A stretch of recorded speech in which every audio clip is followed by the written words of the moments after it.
Welcome to the Lyfe Be Podcast. In every episode, we dive into the most relatable aspects of life, helping you navigate the complexities of our contemporary world. Let's get started. Good evening, good afternoon, good morning all across the world. I'm excited to be back and to have you watch another episode of the Lyfe Be Podcast. Thank you for always tuning in. And if you haven't subscribed, please go subscribe, like, share, and hit the notification bell so that you know every time we have an episode out. I'm so blessed to be sitting here and talking to you as usual. And I love being in your living rooms, in your car, wherever you are. I hope you're being inspired. I pray you're being blessed and being informed about what's going on in people's lives, what they're learning, what they're doing. We like to shed a light on people doing great things, people with awesome stories, and just to get to know what God is doing in people's lives. And today I have a wonderful gentleman called Paul Selah. And he's going to tell us why he's called Paul Selah. Is he American? What is he? He has a unique name, Paul Selah. Paul, you're very welcome to the Lyfe Be Podcast. Thank you. Awesome job you're doing, by the way. Thank you so I was much. just subscribing to the podcast here because I realized you keep sending me messages and I never subscribe. So when you And I talk was about just saying- subscription, I'm thinking, hey, wait, I did not subscribe to the podcast. And I was just saying, I send people broadcast messages, so I should stop because I make them lazy. They don't subscribe because they know I will send them a message. But yeah, I'm very honored to be here. I think this is the very first podcast I'm appearing on. Yeah. I never really appear on podcasts. Great. I think there's not many podcasts, especially in the Christian spaces. Yeah, maybe and there I would hasn't say been that. many podcasts actually in Uganda. I think it's something that started about maybe 3 years ago. What do you say, Israel? 3 years? Ugandans haven't been podcasting a lot. So I think it's something new. People have found ways to relay messages, to engage people at a different level. People have been used to radio mostly. And we're new to the podcast space, and I'm blessed. I'm doing this as obedience to God who placed it on my heart to do it. First, I used to say, I can't do this. What would I be talking about? That's not my kind of thing. And, but here we are, and it's a privilege to do this. I see. For the times of hosted you on radio. Yeah. It's, now it feels a bit different. It feels a little bit. Now you're the one hosting me. So So it clearly- feels different. You're used to being the one asking the question, and now you're the one answering the questions. Exactly. So, but I'm excited. I'm very, very, very excited to just get to be here. Thank you for coming through. Tell us a bit about yourself. Paul Selah is. My name is Paul Selah. Selah is my surname. My parents were cool like that. People think. No, I'm I don't believe you. I don't believe you. That's a story that will come from very many other countries, but people don't believe I'm called Paul Selah until they send me mobile money. They're like, hey, Kwe, you called Paul Selah? I'm like, yeah, you've seen it on mobile money, it's on my national ID. Big fight with my father, but yeah, that's how I end up being called Paul Selah. Who is Paul Selah? Paul Selah, I feel like when people ask me that question, who is Paul Selah? I answer it in a seasonal way. I develop according to a particular season God has placed me in. And right now I would say Paul Selah is a communications person. I'm very much right now into communications. I'm a communications consultant at an NGO called Wezesha Impact. I do communications for a living. I'm a public speaker. I'm an MC. I'm a team building expert, and I think that's very big right now for me. Getting into that particular season of team building, still is communication. Still, I do radio. I work on Spirit FM. Big shout out to everyone who listens to the show.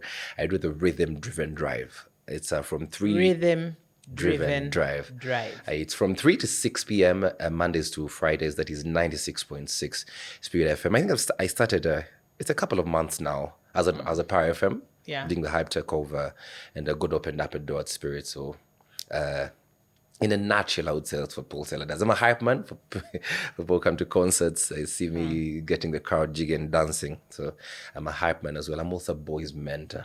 I do a bit of boys mentorship. Yeah, I've been a boys mentor with a boys mentorship program. I know most of us know as Kutesa. Kutesa, Shadrach? And Shadrach Kutesa, Godfrey Kutesa. Like he does boys mentorship. I don't know. He's big on X, so I've worked with him, so that's how I get the skill of boys mentorship. What He's very happens at awesome, boys man. mentorship? It's just what I've done, because it's just mentoring boys, turning boys into the men that they're meant to be. I feel like we've overly done girl child education. It's been overly pushed for the girl child, and lately you ask a boy, "What's your name?" My name is. You ask a girl, "What's your name?" I go like, "My name is." So you understand. So I feel like it's about time that we talked about the boy child. Yeah. And it's one of those things that really breaks my heart when I see a boy child getting to suffer more so in this generation. So when I get to do boys mentorship, it's more of that esteem, confidence. What do you do as a boy? And in African culture, what should a man get to look like when you talk about boys? So in a nutshell, I would say that's a bit of the boys mentorship that I get to do. What is a man supposed to look like in African culture? What is a man supposed to look like? Okay, there is a deferred man in the African culture that we grew up thinking when we looked at our dads. A man should not cry, a man is not emotional, a man, you should not be even depressed as a man. But I would say the very first thing that defines a man is being defined by who you say you are. And your identity can only be found in one person, and that is Jesus. So I believe, before you even think about all the other things, what's your relationship with God? I feel like that easily helps you define what a man is really meant to be like. Now, for the people who do not believe in God, who are non-believers, are going to say a man is meant to be responsible. I'm going to agree with that. You cannot be a man and we do not talk about responsibility. A man should be able to keep up or live up to his word. What do you say? I'm not going to be and I say, do as I preach, but do not do as I do. No, you need to live up to your word as a man. But the biggest thing I would say, a man needs to have a belief system. What's your belief system as a man? Who do you subscribe to? That's where it should all start from. If you get a person, a place you subscribe to, someone you believe in, your belief system, the rest is not as hard as it should be. Yes. It's interesting that you mentioned that. I think society has leaned more to the girl child, and I think it's because a woman has been looked at as the minority for such a long time. But you see that most problems are started with the man. True. Men will abandon women. Men will become irresponsible.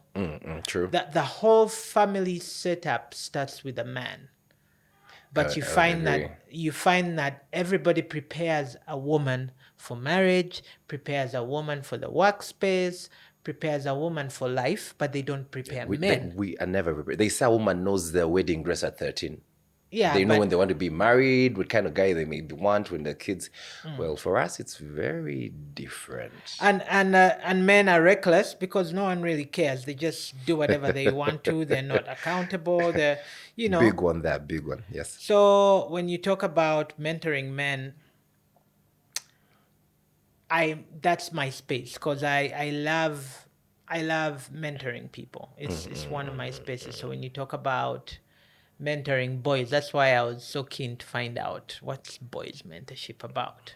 Yeah, because half the problems in the world are brought about by men not being prepared. I won't say by men because they don't intend to bring problems, but the problems are a result of not preparing men to be responsible, to be what? To be responsible, to be accountable, yes. To be integral. I mean, so once you deal with a man, you're helping a whole generation because you're preparing a father. I totally agree with you because I think for me, where it even hits home is I come from a broken family, and some people do not even get to know that because they see you happy and everything. My dad and mom separated I think I was in senior too. That's when they separated. So I kind of know what it means to grow up without dad. And big shout outs to my dad, awesome dad. I would say so, but the time he was not around, I clearly know what it meant for me, that you would long for the love of a dad, and dad is not there. And you start finding a dad in very many things, in very many spaces, in the wrong things, because you want to kind of fill that void. You know what? I want to replace this because dad is not here. There are questions I cannot ask my mom. Yeah. Even if I asked her, she does not know how to reply because those are questions meant to ask my dad. Until I got to find a man who can be a mentors in my life. And I think that's why it hits me that, you know what? There are very many boys out there. I'm surrounded with so many boys who are from broken families. When you look at the statistics of broken families world over, in Uganda right now, we talk about single mothers, but right now we're talking about single dads. Many out there. But then I'm saying, okay, all of these boys who are from these broken families, what am I doing? The things I've gone through, how am I able to help these boys to become the men that they are meant to be? Yeah. Yes. I think man was created to be like the compass for a family, to give guidance, to give direction, basically to give oversight. And if, like I said, if you fix a man, you're fixing a family, you're fixing a generation. I agree. So tell us a bit about your upbringing. I knew that question was coming. Yeah, you started it. Just a little bit about my upbringing. Let me see. Quick one. I'm a firstborn in the family. In Africa, when you're a firstborn, I'm Your going through assistant it. father. I'm going through it. I'm telling you, I'm going through it. I just even picked my kid bro from school, and from hostel actually. And he's staying with me, and you have to figure out where you're coming from at this time. Do not go out at this time. What are you doing? Do you have a girlfriend? What is happening? And things of that sort. But anyway, I'm a firstborn in my family. I was born I grew up in Zambia. I was born in Zambia. And I was a good kid, basically. My dad was a very tough dad. Later on, I got to know that he was a bit in the army, so I understand why he was a very tough dad. Same as my dad was in the army also. So you do not, Very you tough. cannot mess around. If I need you home by 6, you're home by 6. I come back, I look for around a little bit, I'm going to carry you for that. So he was a bit of a tough dad, but he was loving. He made sure all the basic necessities were provided. I'm a mommy's boy. I tell people I'm a mommy's boy. I love my mom to death. You want to mess me up? You touch my mom. I'm not even ashamed to say I'm a mommy's boy. So my upbringing basically grew up with mom and dad, was doing school, was okay. Was a bright kid in school. Studied at St. Peter's in Zambia. And where life really hits up for me is primary 7. I excel, get into secondary school. I go to a boys' school actually. My dad chooses a school, Kira College Boutique, awesome school in the East. I grew up, I used to see my dad and mom have a little bit of issues. The African family setting. And mom and dad fight a little bit. You cry as a kid. Makes you hurt your dad a little bit, but you're like, man, it happens. Where it hit me is I'm in senior 2. I come back for Easter. Because in a boys' school, when it was Easter time, everyone wants to run home. Go back for Easter. I find my dad in the backyard burning things. I think most times when a breakup happens, you know what happens? You're burning the last of it and everything. The very first thing I noticed is him burning those things. I immediately knew. Because I'd had their fights and things were going on. My mom had issues. I don't want to really get into it because my dad keeps saying, you'll never understand it until you grow. Yeah. So that's why it hits me. I know they're broken up. My dad says, your mom stays over there. Please go. My mom is crazy, meanwhile. She went and rented like a few kilometers from my dad. Like literally neighbors. But it was crazy. So they break up. I come back. My dad is like, no, you cannot stay here. Why did you even come back for Easter? You didn't tell me. I'm going to stay with your mom. Nah, mom's kid. I can't stay with my mom. Being fed well, obviously, I liked it. Went back to school. I thought they had really made up. So my auntie picks me from school. In a boys' school, by 6 a.m., the school is empty. Everyone wants to go home. My auntie came at 3 p.m.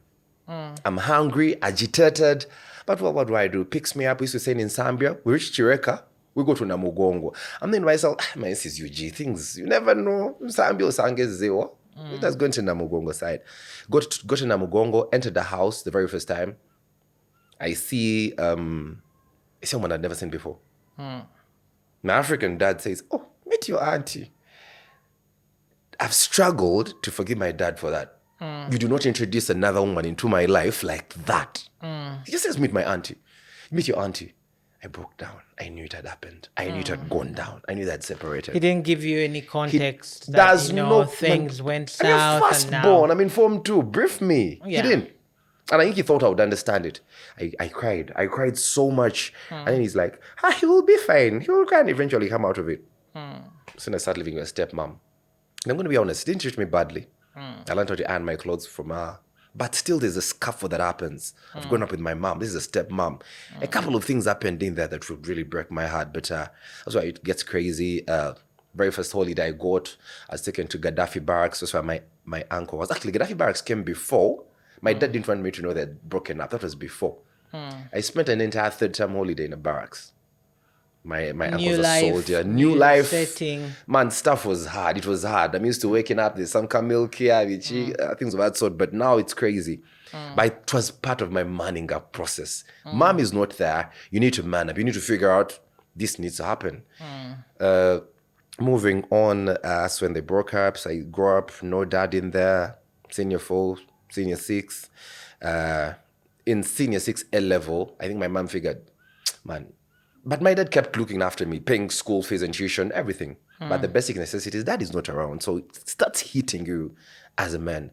L level, I studied with my dad a little bit. My mom was like, man, I want to look after you, but you guys, your dad is not sending all the things I need. So I got to stay with my dad and my stepmom. It was a bit crazy. I remember I would read on a lamp sometimes when there's no power. So I would wake up at 3 a.m. to read on a lamp. Because I was at Chambogo College now in town here in Kampala. Imagine Chambogo College is a new school. Now it's a mixed school. I'm from a boys' school. I don't know how to interact with girls. But I somehow go through life. I read. I think it made me concentrate in school. I didn't have a backup plan at that point. I knew excel, get the best job you can get out there. And I'm going to be honest, Trisha, I excelled. I got 24 points. We used to do out of 25. 24 points in there. I was even surprised I didn't get 25. Excelled. My dad is a teacher of economics, so he's not as going to fail economics. He even told me, if you fail, I'll just beat you up myself. Got into campus. My dad is like, 24 points. I knew I was going on government. I'd applied for law and mass communication. I hasn't given any of those. Why? It hit me. It hit me so hard. Hit me so hard. In there, so my dad is like, do accounting and finance. It's a good course. It sells. I'm like, but it's an African dad. When African dad says, he told me, if you know who's going to pay for you the course you want. Did accounting and finance. I never balanced a number. I do not know how I passed. I didn't balance a number. I didn't. I would draw my ledgers were good. In between there, I get a job on radio. I was doing a night show. And I'm a first year on campus. Imagine us doing a night show. How did you get the job? They did an audition. There were like 600 people. They wanted 12 people. I made it to the 12 people. I do not know her. I'm a very shy person. People do not know that. When I was on campus, when I would come and the lecturers in class, I wouldn't study. When I sit in between two girls, bothers me a little bit. I'm a shy person, but people think you're always on stage, you're shouting, but I know I'm a big time introvert. I want to be in my space. But then now I'm in the media space. What do? I'm on radio. I'm doing a night show. But all my advice worked. Married people would call in, fighting with my husband. For some reason, they would call back to say thank you. All my advice on a night show worked. I do not know how. I had a cozy voice. Yeah, and people liked it.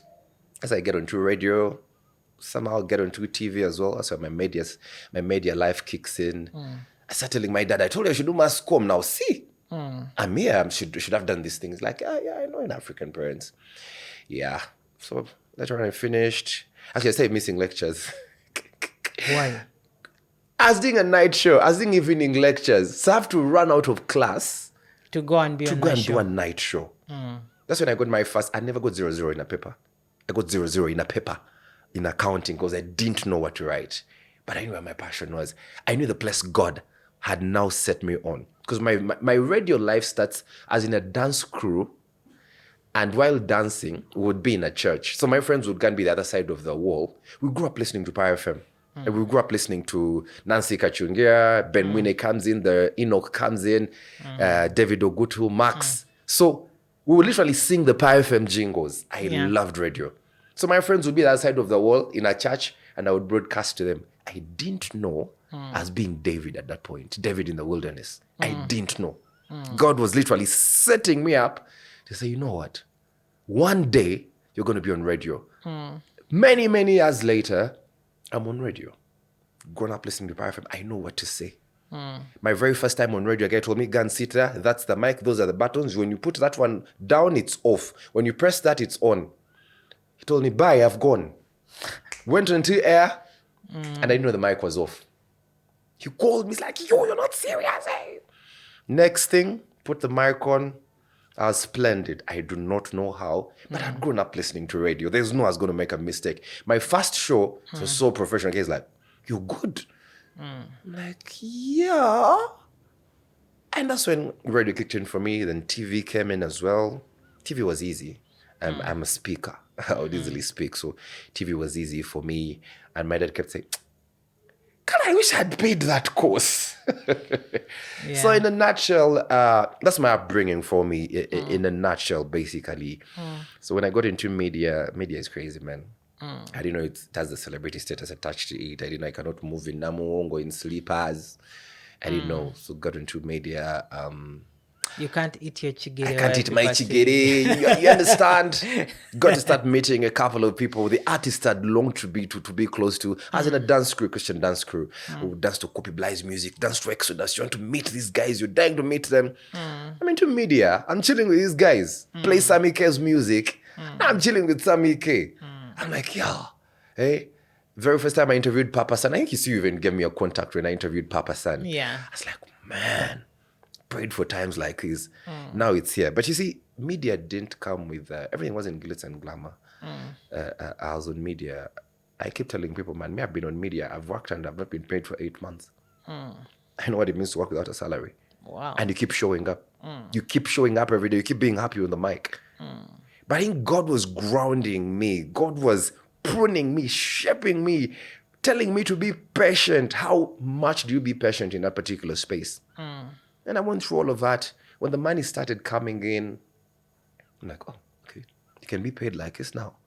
Now I can call the shots. I can say, no, you cannot pay me like that.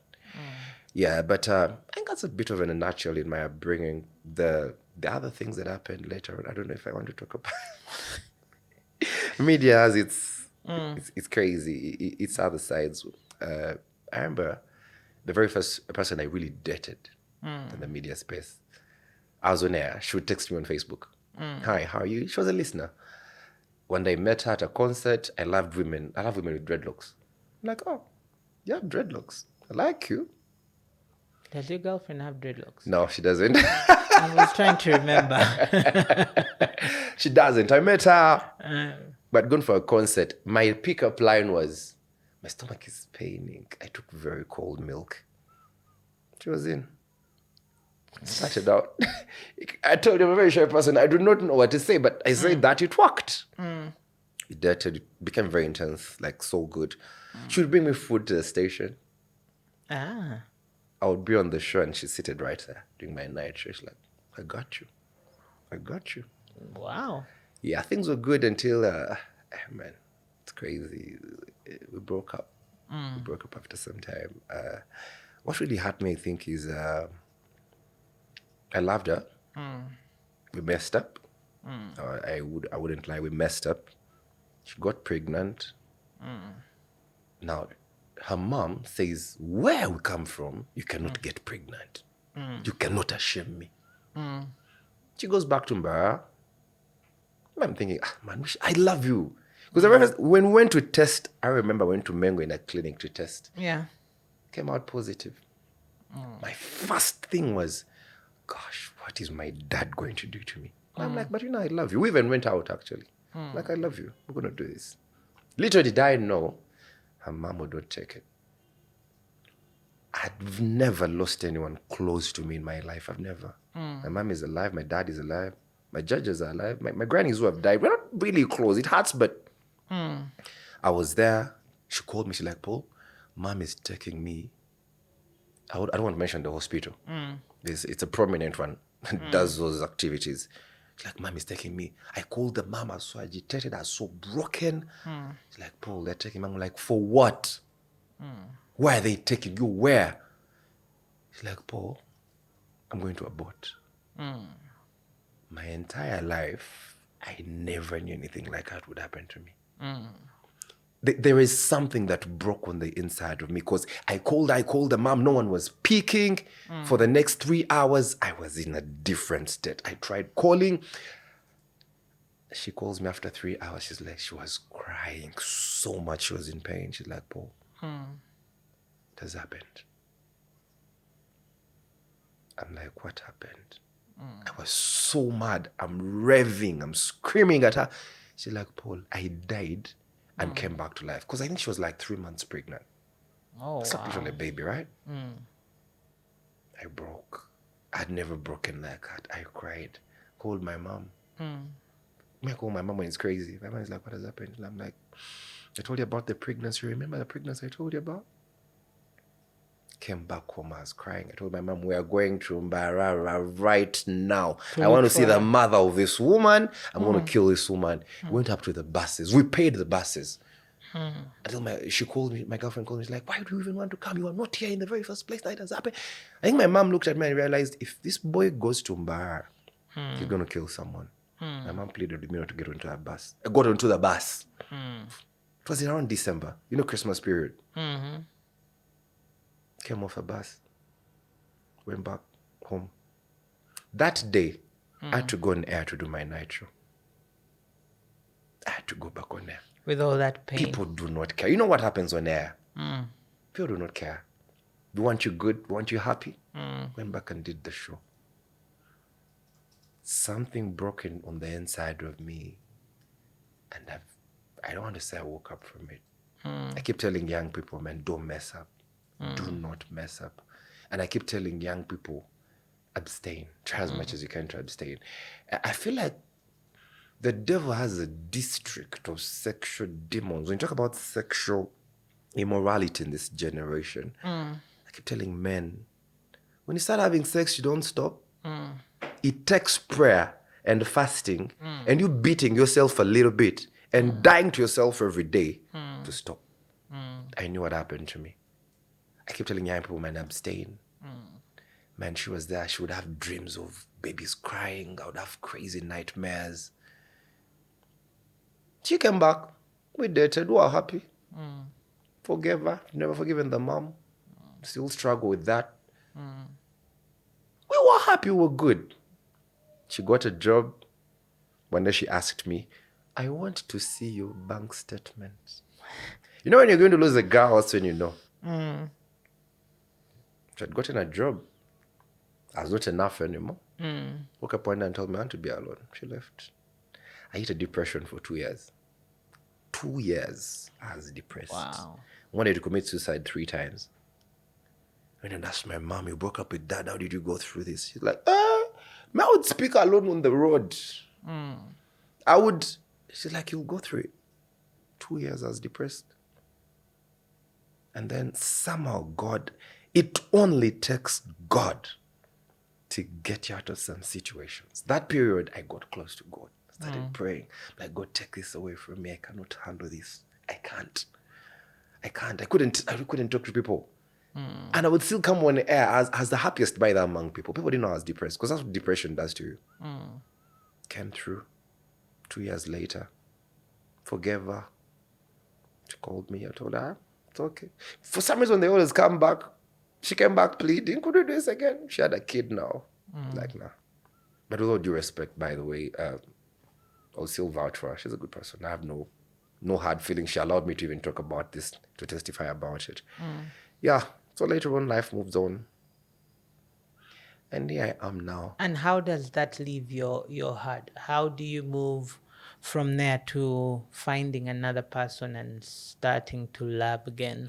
Trying to find another person was very hard, actually. And what happens to us as men, the women who come into our lives and we want to fall in love with them thinking we've healed. Yeah. And we break them so much because we've not healed. Yeah, you're they trying give to their cover a all. wound. They give their all. But on the flip side, when the devil comes in like a flood, the Spirit of God raises the standard. What the devil meant for bad, God turns it out for good. God still uses those people to help you go through it. And someone came and helped me go through it. I was there trying to go through it. That's how I come out of it. Later on, I meet somebody, fall in love. Beautiful, beautiful. Awesome. Dated them, currently dating them actually. And I keep telling people, this person is awesome. I've met them. I've studied with them, and it's awesome. It's beautiful. I still struggle with a couple of things. They even tell me, man, Paul, you've not healed from some of these things. I feel like you've not healed, and they're willing to help me to go through some of the trauma that I've gone through in life. Because, man, after that, when I lost myself, it was crazy. It was crazy when I lost myself. I stumbled again, still, I would say, with somebody else. For this one, I literally took them to hospital myself.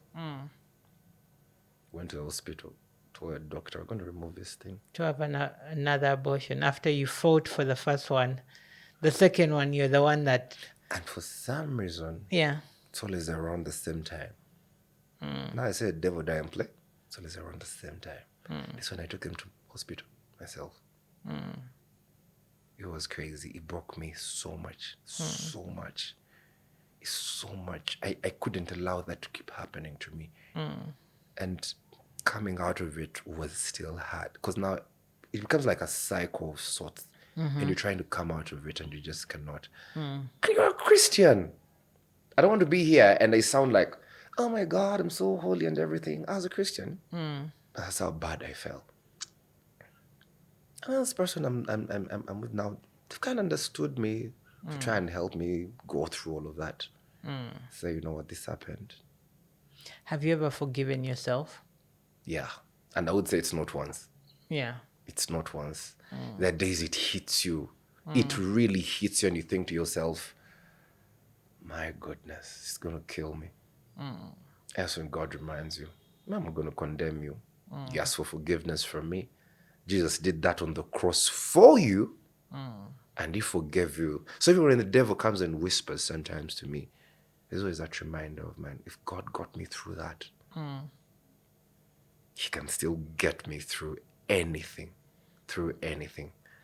And I think it's one of those things that has propelled me sometimes, even when I go to young people and I'm telling them, man, guys, don't do this. Don't do this. And I think where my problems really started from were as in primary 2, when I watched my very first Playboy magazine. Because for us those days, I think Gen Zs won't understand what a Playboy magazine is. There was no YouTube. There was no YouTube or anything. For us, pornography was in a magazine. My auntie brings it home. And my auntie says, you know, she kept flipping the pages. These people are going to hell. These people are going to hell. Now me. So you want to see the people going to hell. Exactly. Yeah. Little did I know, I'm in primary 2. I'm seeing these images and I want to see more. People I want to going see to more. hell. I didn't watch porn again until senior 2.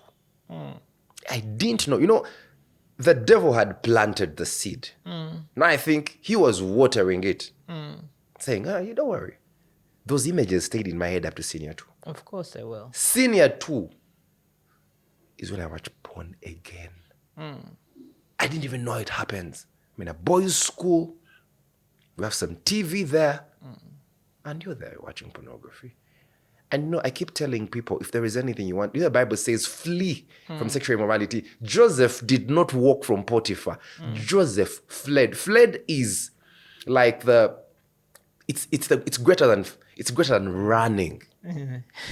You fly. You literally leave everything behind. I keep thinking Joseph, I think, was in a boxer when he ran. So we keep telling men, flee. And we're there. I was watching pornography. I'm senior 2.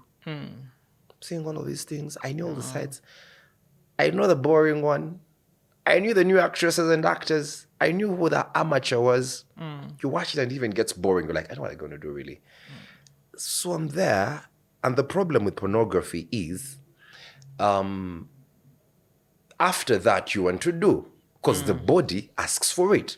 Yeah. You've stimulated You've the body stimulated the body mind, and through the mind. Yeah. You know how the Bible says, transform your mind? There's a reason the Bible is saying transform your mind. So, porn comes in senior 2. senior 3, I'm still watching porn. Senior 4, I think there, I met a girl. We start texting. I knew what to text. I write poetry. I didn't even tell you I'm a spoken word artist. I write poetry. I think people are like, wake, big shout out to you, know this. I write poetry. So I know what to text. I know how to, I've read romance novels. I know what they write. Meet a girl, we talk a little bit, but then nothing really happened. That's when I get into, now if you cannot find a girl, what do? You get into what they call masturbation. You start satisfying yourself. You think, okay, I will not fall sick at least. I'm not sleeping with anyone. Now, if there is a demon that is eating up this generation, it's masturbation. And we are not talking about it. The pastors are not talking about it. Big shout out to the pastors actually who are talking about these things. I go to Mavuno 360 and Pastor Eric and Pastor Ray, Pastor Carol talk about these things. Sometimes I'm at Watoto and Pastor Brian is talking about these things, or Pastor Julius, and you're saying, yeah, these things should be talked about. I'm into masturbation. That hit me for more than 7 years, man.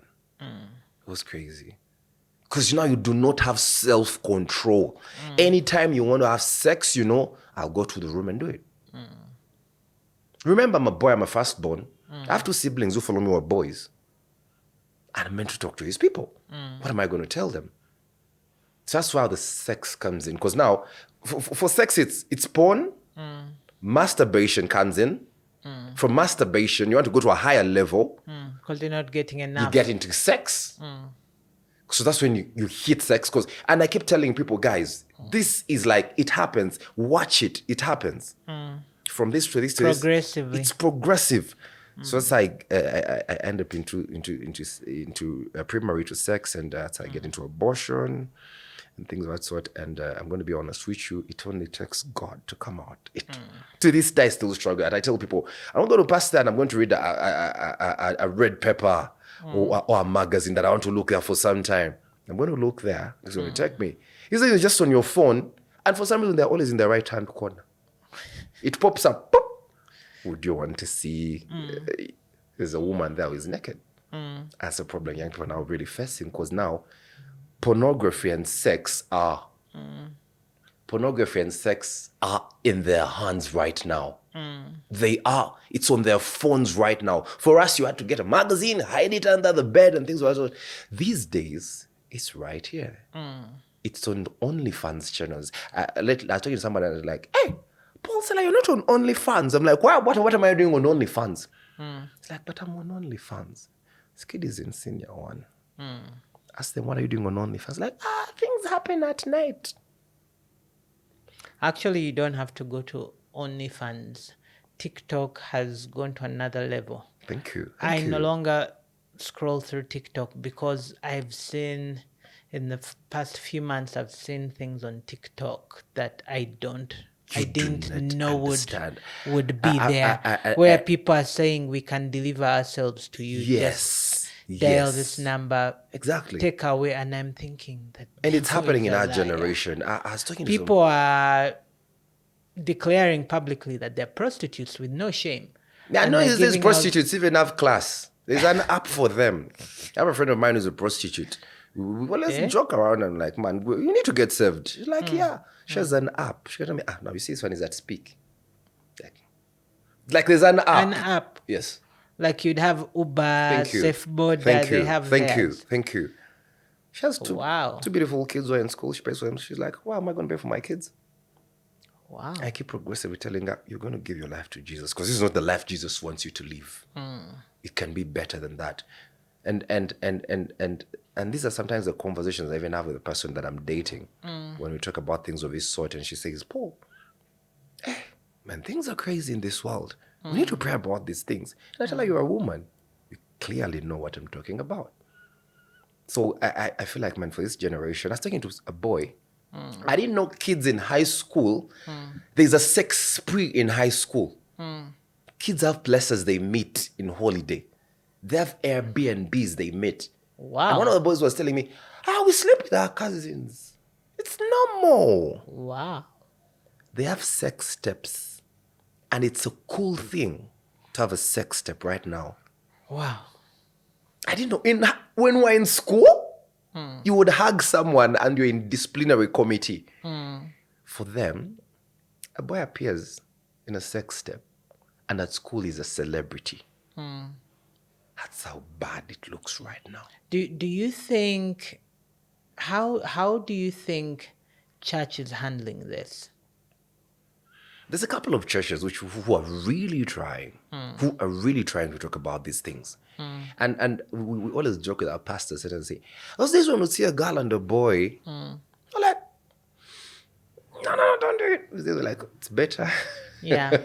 You don't have to worry about girls and boys. Now you worry about fellow boys and fellow girls. But now, I feel like church is trying to address these issues, but that sometimes we are scared to talk about these issues. We are shy. These kids by 9, they know. You want to talk to them at 15. By 9, they know, I need to kiss a girl like this. They're watching it on TV. If you're protecting them at home when they go to school, it is getting to happen. And church is saying, you know what? It's why I keep telling parents, send these kids to church. Send them to church programs. Yeah. If you're very busy, send them to these programs and they get to talk to them. But I feel like church is also not doing enough. Okay, go on. The parents need to have a hand in this. We are busy. I understand. We're looking for the money. The kids have to be in school. Charity begins at home. I'm going to be honest with you. Kids who grow up with their parents in a loving family are very different from kids who grow up with a single parent. That's true. God forbid, it has happened. But kids who grow up with both their parents, kids who are well raised with not absentee parents, I mean parents who are available. Yeah, who are involved I've in seen their it lives. with me. Yeah. I've seen it with me and I've struggled to be a man sometimes. I've struggled because you know what? Dad wasn't there. Wasn't there, He yeah. was absent at some point. You don't have a good example of a man. Yes. Of a father. Yes. And if it wasn't for God, because right now I'm going to be honest with you, a person I talk to, he's called Pastor Eric. He's more like my mentor. He's an elder at church. Even when I'm going to do a wickedest thing, I'll text you. I'm like, Pastor, it's about to go. I'm going to make the worst decision of my life. You need to pray about it or talk about it. So we do not have accountability. We do not have examples. We do not have mentors. Eric, who?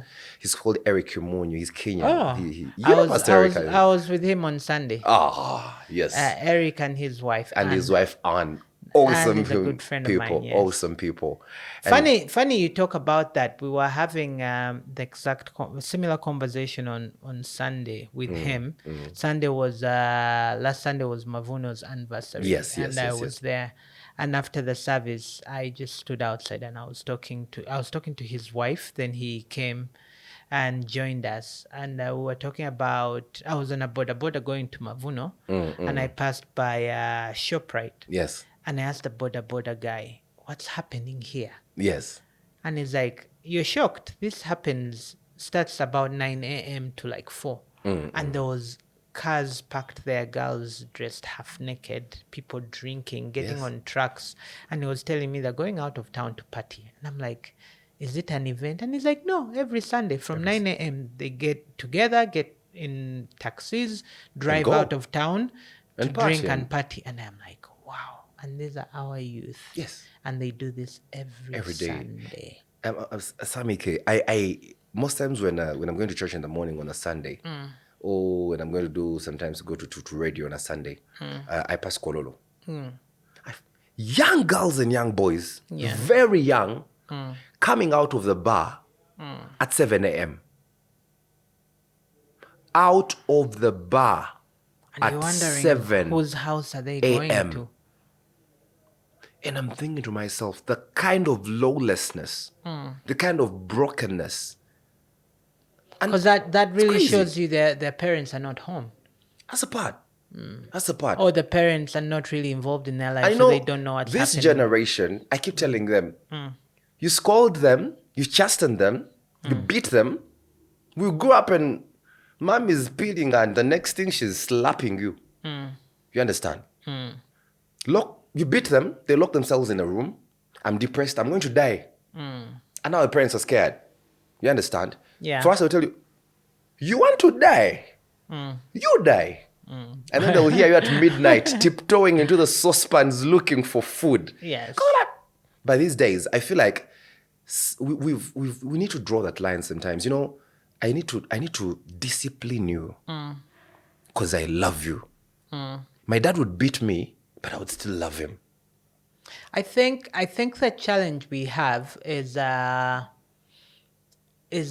the generations have changed, and the problem we have is we're not very involved in our children's lives. Thank you. The time I grew up, I'm in my late 40s. The times I grew up when we were younger, in the 90s, late 80s, there wasn't so much exposure to TV. We had one TV, UBC. And then we graduated to Sanyu TV, and then we graduated to East Africa TV, and then we graduated to, what was that on? Channel 5? Channel 5. Also Remit, I think, came in there. So we had 4 TV stations. Yes. Half of these were music. Half of what they showed was news or programs that were documentaries. Exactly. That's what was on TV. Things even children didn't understand. TV programming was for adults. For adults, The yes. things you understood were cartoons. I remember Superbook. UTV at 10 p.m. They would bring that screen on to show that all of you go and sleep. 6 a.m. is when you're back. The programming was very innocent. Yes. You'd watch Sound of Music, That's a part. very Superbook, Obapanki Brewster. Right now, I'm Netflixing. Kids at I'm on 15, HBO. kids actually at 12 Yes. have their own Netflix channel. Exactly. They have smart TVs. Exactly. They can watch anything on Anything YouTube. they want. We're buying data for them. And the hard thing is we're busy. Because we're looking for the money. And then we're thinking, if I can give this child TV, it can hold them, Keep them. while I go They will about my not hustle. go out of the house. And that's a big challenge, because then the information that the children have is from these channels. I'm going to be honest with you. Parenting in this generation is not easy. It's a monster. It's not easy. You have your daughters. I keep seeing you post your daughters. Yeah. And I keep telling my friends, okay, we are boys at home. I want to give birth to a daughter. Yeah. But I feel like the day they turn 9, I keep making the joke, I'm going to buy a gun. I've said all those things. How do you raise even daughters in this generation? It's the same thing I'm telling you, it's relationship. Because we come from a generation, it's the same thing I was telling Pastor Eric. The older generation, they tell you, don't do this. If you do it, I'm going to beat you. Yes. And you know, okay, if I do this, I am in trouble. Yes. Now you tell children in this generation, don't do this, they'll ask you why. Why? They ask questions, yes. The past generation, they tell you jump, you say how high. This generation, you say jump, they ask you why. You get what I mean? Totally understand that. And there's no relationship, but they need a relationship that helps guide them. And then our parents were very secretive about certain things because they thought they were protecting us. Yes. This generation, you can't be secretive because the things you're hiding from them, they have access to them. Actually, they already know. They have access. Today, a child at 7 years old, they have a smartphone. Yes. And people are saying, get YouTube for kids and what. These kids are very sharp. They know how to get the real deal. I feel like it takes God to raise kids. It takes wisdom from God, actually, for a parent to be able to raise kids. It is crazy when I see the things happening in this generation. And I feel like for us, like for example, I'll give an example. I grew up listening to 116. That's Lecrae, Tadashi, Andy Mineo. Now, for me, when I got into the gospel, I knew I needed music. So I had a catalog of music. I loved hip-hop music. People talk about Lecrae right now. We grew up on Lecrae with those days when you just had Rebel and everything. Yeah. And then you come to Uganda. You guys were producing music. And we're listening to all of this music. And you guys were speaking through this music. So you grow up whereby sometimes this music would tackle the things we're facing. Yeah. When I had my addictions, when I was struggling with pornography, 116 is talking about these things. Yeah. They're talking about how you can be able to have your mind transformed through the music. And we are saying, this generation, we have all of these things at your disposal. But when do you purposely make the choice to say, I want to listen to this. I want to listen to this artist. I want to read this book. I want to edify myself this way. I keep making the joke of, okay, you love reading books. How many of you even read the Bible? The Bible has very awesome stories, but like, the Bible is boring. I'm like, go and read the Old Testament. People turned into pillars of salt. People are speaking to donkeys. You think those are not awesome stories? If we nurtured our kids at that age and say, you know what, there are some awesome stories you can read together. But you know the crazy thing? Even your gospel artists, the songs they sing today, I know. content. It's crazy. It's crazy. You get what I mean? Yes. So you're telling people, listen to gospel music. That music is not cool. The music you're saying is not cool has more style, Exactly. more artistically crafted lyrics. The option you're giving them Substandard there. is substandard, is copycat, because now we're doing copy and paste. Yeah, true. It really breaks my heart in the gospel industry when I see us repeating stuff from the world. It's hard for me to listen to radio, I'll be honest with you. We literally borrow stuff. Because you can play a song, they say, so-and-so has a new song out, and you're like, oh, you're excited, you get the YouTube notification, and then you go to the song, and it's not they tried to borrow, they got the other Nigerian song and just changed the words. We're literally copying everything. Like 90%. Yeah, with we are no the ones shame. going to create for them to With copy from no us. shame. With no shame. With no shame. And then the things we're talking about and we're saying is gospel music. We're basically, what can I even call it? And the fans love it. Me, that's my issue. No, You got concerts there- and they're screaming for you. You know why? Because it's familiar. They know these songs from the other side. Yes. Yes, true. So I would you've agree. given them an excuse because they don't have any better. So they go and enjoy the other stuff, It reminds me of... and they come this side and they're like, well, if we're in this space, imagine you're going to a party, yeah? And let's say they play Lingala at this party. Yes. Yeah? And you say, okay, we'll listen to Lingala. Then you go to church, and you're going to a church deep in the village, and they're going to play Lingala praise and worship. Same thing. It's just, it's been transferred to this side with a little twist. I've been in the mainstream, and I bless God for being in the mainstream. I did the very first dance TV show in this country. Yeah, Magic I remember. One. On UBC. Yeah. Magic One. Yeah. Magic One. It was a UBC channel, by the way. People just thought that, oh my goodness, it's so This is cool. It's cool, from yeah. abroad and everything. And we would interact with these artists. They would come to the offices when to bring the music, and they would look at you. You're a big hype man. Where do you get this energy from? Because for them, they'll tell you, for me, I need to be high. I need to be on a height. You understand? And I would do that show, and young people will meet you. They think you're so cool. And I tell them, the clothes we put on, we borrow. The studs we have, we borrow them. The shoes, we borrow them. We are literally saying, hey, big shout outs, blah, blah, blah, blah. And I'm telling them, but this, you want to be like us? And I would tell them, these artists would come to us and say, man, Chintwala, pray for me. I'm badly off. Because they recognize the God in your life. And I keep telling gospel artists, if you go to these platforms, do you enter into a place and people realize he's saved? There's a spirit about him. Do you enter a room and people are drinking are like, guys, come man, we cannot drink here. Rarely. A It rarely friend of mine happens. is a big photographer in Bujumbura. Diamond Platinums was in Bujumbura sometime. So we were going to take photos at that concert. Get into a room. Diamond comes in. He tells them, that guy should leave right now. Let him go. He's like, what have I done? He's like, let him leave. I'm not doing anything until he leaves. Why does he leave? The Spirit.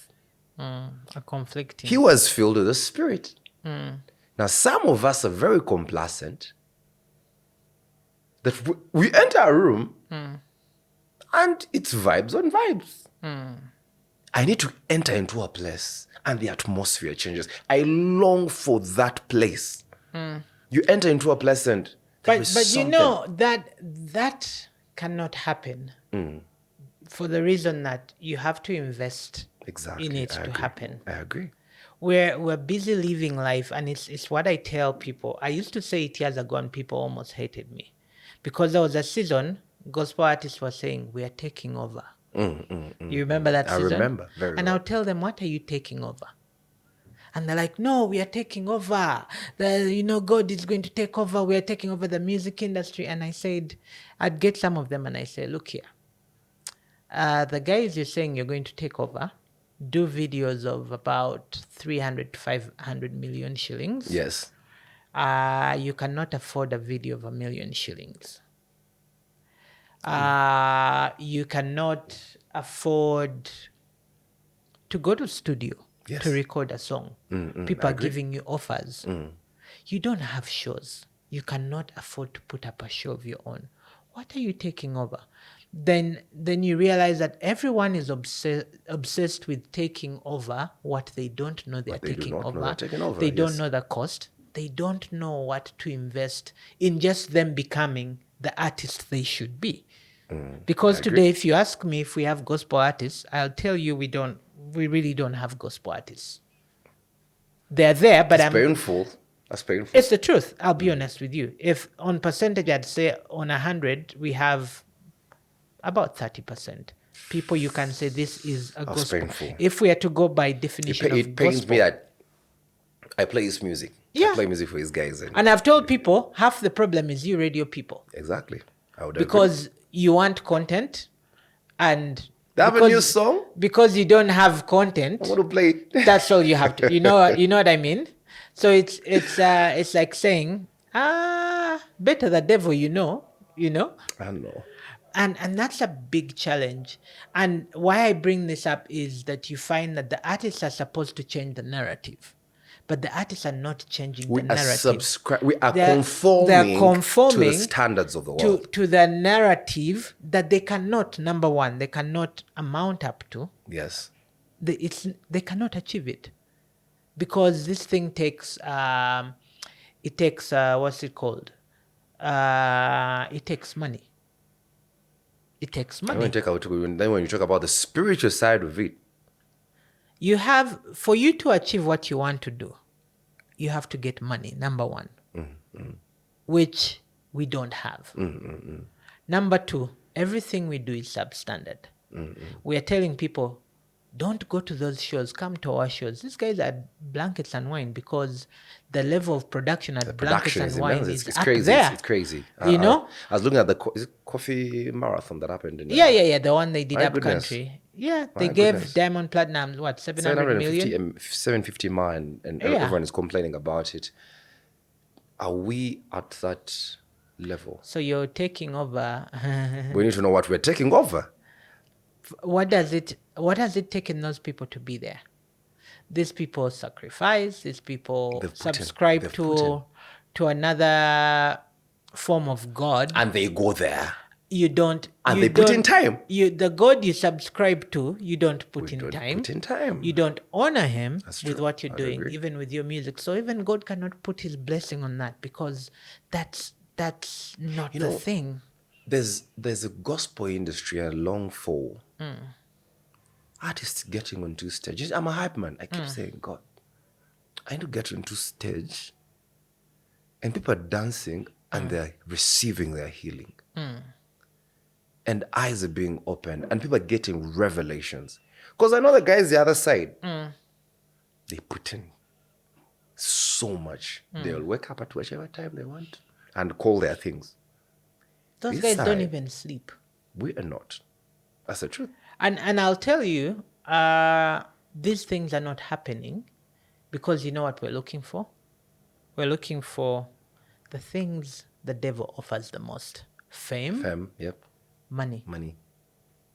Want to live a good life. Want to be comfortable. So you find that most people that even get into that space are into that space not because of calling, but because it's a way they can make money out of their gifts. Do you think it has happened to artists like the prominent artists that started out and right now they're not really doing that much music?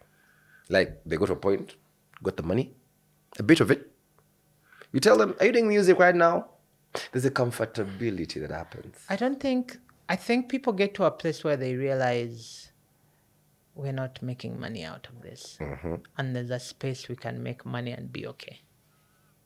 So ideally, we get into it for money, Exactly. not for the ministry part of it. We just slap ministry as a price tag. Let me tell you something. You work on radio. Yes. You can listen and tell who is doing gospel music. You can listen and tell who's in it for money and fame when you hear the music. I would agree. You don't need to tell me. You don't need, yeah. I would just agree. hear the song and I know, This one is. this one is looking for fame and money. Because you can do high quality music and still have the message. I'll give you an example. Pastor Brian Lubega. He's one of the most booked artists right now, actually, in the gospel industry. I don't know, this is personally, I don't know any artist in the gospel industry who pays more money in studio than he does. Oh, I don't know that's a any. new phone. He records with a choir. Yeah, that's true. I've You seen think that. they come for free? I've seen that. You think they come for free? He does videos with a lot of people in them. You think they come for free? You think the way he arranges his music comes at no cost? He set the bar. Do you think he makes that money? No. Why do you think he does what he does? No, he doesn't make that money. Because it's the calling. It's Return on investment? Nah, it's not there. But people like him know that the return on their investment is the souls. It's the souls, yeah. And because they know that the person who invests in their projects is God. The one who called you? And listen to the faithful. message in his music. Yes. And I feel like the industry has revved away from it's no more like the raga dancehall kind of music those days that it would be so catchy. I feel like the nation is now drifting more. I was having a conversation with the bad guy, and we're drifting more to the worship side of it. People are tired of. People have become demystified with Yes. excitement. They're saying, you know what, let's just go back to the front, let's worship. And it's the reason I would say now they would rather have an artist leading them in worship. So where then do the other artists go? Exactly, where does it leave the other artists? Do you know then what happens? They flip over to the other side and just keep Jesus, Jesus, But when you, Jesus. so you're in the literally song. saying we have gospel artists who are not gospel artists. We don't have gospel artists. We have Christian entertainers who are camouflaging as gospel artists. And I've Ouch. told a few. That hits. I've told a few, I'm comfortable with you saying you're an entertainer. I am comfortable. You are Christian, Yeah. but you're an entertainer. Yeah, like We shall nobody's going to understand fault you with that. We shall you're- understand it. Because even Christians, we need entertainment. Yes. You get what I mean? I agree. But if you slap on yourself the label gospel artist, and what you're singing is not the gospel, you're an impersonator. You're an impersonator, I would agree. And then that then cuts across to all the messaging we're doing that comes across to the children in the church. We're bringing other things and telling them the world is better than where we are. This is what we're trying to do. And then our character fails us because we're constantly borrowing from the other Borrowing guys. from the other And then we culture. step from church to fit the other industry. And then guess what? We start acting like them because we want acceptance. Then we are caught up in their vices. And then we lose our testimony. And when we lose our testimony, we become like them, but we still want to be accepted by this side. By this side. I also feel like I also represent the fans. We are lenient. They don't have options. They'll still come with all that. They like to be entertained. They don't have better. It's like living in a home where you like chips. And you're eating posho every day. But there's roadside chips at 2K. And there's CJs Decisions, yeah. at 70,000. So what do? You eat your roadside chips. You go for the roadside chips. It's an appalling situation that we find ourselves in when you talk about the gospel industry and what is really happening. Yeah, and you know what? People don't really care. I was talking to Awo and he was like, people actually care, change is coming. And I'm like, yeah, yes and no. Because then for the artists, we're trying to work harder to see how we get more followers, how we get more money, how we get into the other industry that's paying Yeah, more. lately it's more how is your social media And we're booming? losing on this side because now we get to where our character is failing us, and the church is saying we're not. I know gospel artists that have been thrown out of certain churches because of their character. And I'm going to be honest, followers without souls is useless. No, I told somebody something that later on somebody said to me that it was very eye-opening. I'll say it to you because you work in radio. The gospel industry is a small market, right?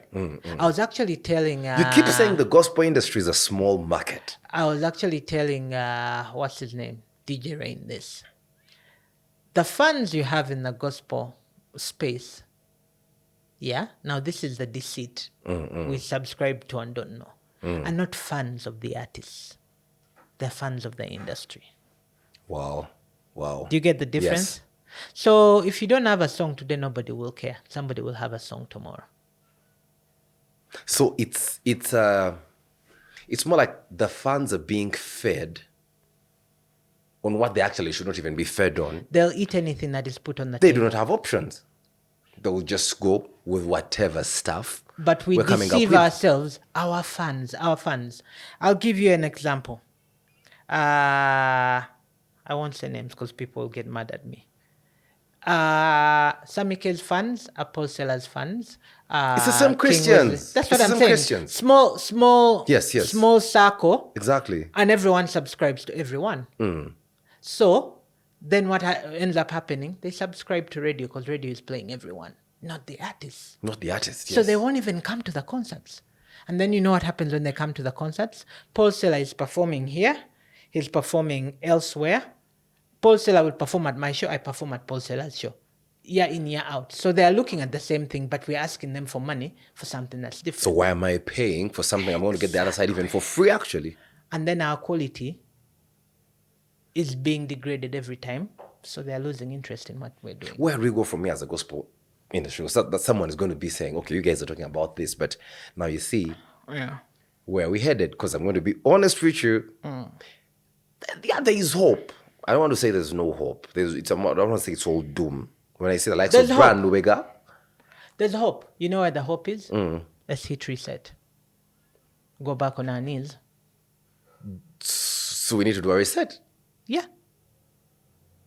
Is there any artist you can tell what you're doing is not legit? The Kenyan industry has done a reset, actually. And we're trying to see the fruits coming out. Anyways, we will go on with this conversation for 2 hours. We've been going long already. What are your closing remarks? I know we've jumped around on a lot of important things. When I'm with Sami-K, we can have a conversation for 6 hours. I don't feel like there's very many things I've not said. But anyway, my last remarks will be, I don't know, it's the very first time they're asking me for my last remarks. I'm always done asking for last remarks. I know. Anyway, keep loving Jesus. Forget about everything we say, but remember one thing. Jesus is the way, the truth, and the life. Forget about all of the other things, but remember that one person. And that happens to be Jesus. I'm also honored to be here, to be on your podcast, Sami-K. I love the work that you're doing. Thank you, I love sir. the work you're doing for the industry. I feel like you're my go-to encyclopedia each and every time I want to talk about the industry. Yeah. You've been here. You've been through all the generations, and you clearly know what is happening in the generations. So big shout out to all the people who love what we do, who still believe in what we do, who are always supporting us spiritually, financially, emotionally. I just want to say thank you so much to my mother as well, my number one fan, always being there each and every time I'm doing anything. And all to Marvin and to Joe, man. Thank you so much. Yeah, I also want to thank Israel Dennis, our director, Jonas Rhymes, and Beyond Creative, who help us with the graphics, the artwork, and Gianna in the US, who helps run the pages and all that stuff, and all our friends out there that, keep texting and liking. Please, thank you for watching. Go like, subscribe. If you haven't hit that notification bell yet, please do, so you can know when we have more episodes out. Support us financially. We're on mobile money. We're on Cash App. You can go and listen to us on Spotify. We're on Spotify Podcast. We're on Apple Pods. We're on Amazon Music Pods. We're on which is either on YouTube Music, which was Google Podcasts. Just go out there, watch the episodes you haven't seen. There's very many great stories. And till next time, thank you for watching. God bless you. Lyfe Be.